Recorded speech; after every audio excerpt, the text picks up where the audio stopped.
Among all the books of the Bible, Revelation is the one that generates the most speculation. We often wonder to what extent its prophecies have already been fulfilled or are near us. Not coincidentally, many people are afraid to read Revelation. Among the most enigmatic themes of the book are the marks or seals that will symbolize the end times. You've certainly heard of the mark of the beast. Revelation 13 states that this mark is a symbol of loyalty to the beast, an evil character who will rule the world during the tribulation. Those who receive the mark of the beast will be condemned to suffer eternally. But in chapter 7, there is an account of another mark, not as well known, that will also be present during the turbulent time on earth. This mark is called the Seal of God. The book talks about a group of 144,000 people sealed by God. These people are described as servants of God and His people. They will be chosen by God to be protected and to witness for Him during a period of great judgments and tribulations. Let's better understand what is behind this seal, who these chosen ones are, and what exactly is revealed in the book of Revelation. Directly translated, Apocalypse means revelation, and that is precisely what the book brings: divine revelations about the future of humanity. Revelation is a prophetic book that narrates events yet to happen, discussing the end times, the return of Jesus Christ, the final judgment, and the creation of a new heaven and a new earth. The book also brings messages of hope and encouragement for Christians, reminding us that God is in control of everything and that, in the end, good will overcome evil. However, Revelation is also a challenging book. It invites us to interpret its images and symbols, which is not an easy task. The seal of God is a theme that has been interpreted in various ways over the centuries. Some scholars believe the seal is literal, representing a physical mark that will be placed on the foreheads of the chosen ones. Others believe the seal is symbolic, representing God's protection over those who are faithful to Him. The Greek word used for seal in the book of Revelation is sphragus. This word means to mark with a private seal, indicating a hidden or protected status. As used in the book of Revelation, this term carries a fascinating and symbolic meaning. It denotes a seal, but not a simple stamp or physical mark. It is something deeper, an action of marking with a private seal that goes beyond the material aspect. The sphragus is rooted in the idea of protection, authenticity, and perhaps most crucially, the revelation of a special and hidden status. When something is sealed, it becomes distinctive, reserved for a specific purpose, or designated for special protection.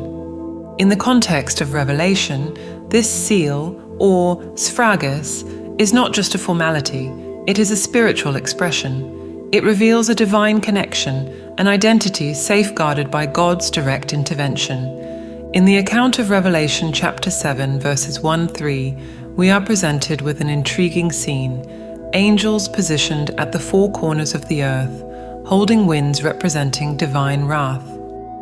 This impending storm is paused as the servants of God receive a seal on their foreheads.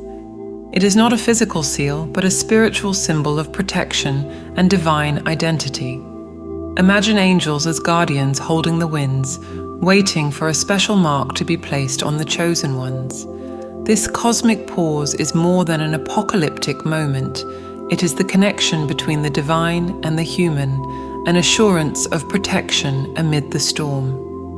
The seal, not imprinted on paper, but on the very essence of the chosen ones, becomes a spiritual badge amid the apocalyptic narrative. This is the starting point to explore the dynamics between the supernatural and the earthly, between contained divine wrath and sealed protection. In John's account in chapter 7 of Revelation, he sees an angel sealing the servants of God on their foreheads. These servants are described as 144,000 from all the tribes of Israel. Therefore, the seal of God is a sign that someone belongs to God and is under His protection. It is a symbol of hope and protection for those who believe in God. It is a promise that God will be with them during the challenging times of tribulation. The number 144,000 is a symbolic number representing fullness and completeness. It is a multiple of 12, the number of tribes of Israel. Moreover, choosing the 12 tribes of Israel as the origin of these servants redeems a deep connection with biblical history. It harks back to the divine promise to preserve and gather His chosen people. The 144,000 become witnesses to God's enduring faithfulness to His promises, manifested in protection and sealing during the most challenging times in human history. In other words, it is not just a numeric group, but a powerful symbol of divine protection and fulfillment of God's promises. While the seal of God is a symbol of hope and protection, the mark of the beast, as revealed by John, emerges as a direct representation of antagonism to the divine. The mark of the beast is mentioned 7 times in Revelation. In one instance, John sees a man with 2 horns like a lamb, but speaking like a dragon. This man is identified as the Antichrist, an evil figure who will defy God's authority. The mark of the beast is a sign of loyalty to the Antichrist. Those who receive the mark of the beast are declaring themselves against God and in favor of evil. Those who choose to receive this mark are taking a pronounced stand against God, aligning themselves with forces that defy the sacred. Is there something literal that represents this mark? In Revelation chapter 13, verses 17 and 18, the number of the beast, 666, is mentioned. In the Greek text, however, it literally reads 600 plus 60 plus 6, not 3 sixes or a 666. There is no definitive interpretation for the meaning of the number 666. Some people believe it refers to a specific person or organization. Others believe it is simply a symbol of evil. However, like the seal of God, the mark of the beast can also be interpreted as symbolic. The symbolic representation may vary, but the meanings always point in the same direction of duality between good and evil. Nevertheless, it is worth asking, is there any mark that makes it possible to identify those who possess the seal of God? There is no explicit mention in the previously provided texts about the presence of a tangible mark that would identify those who possess the seal of God. The symbolism associated with the seal of God seems to focus more on spiritual and ethical aspects, reflecting loyalty and divine protection over the faithful. The texts indicate that the understanding and manifestation of this seal are related to spiritual commitment, the pursuit of truth, and alignment with divine principles.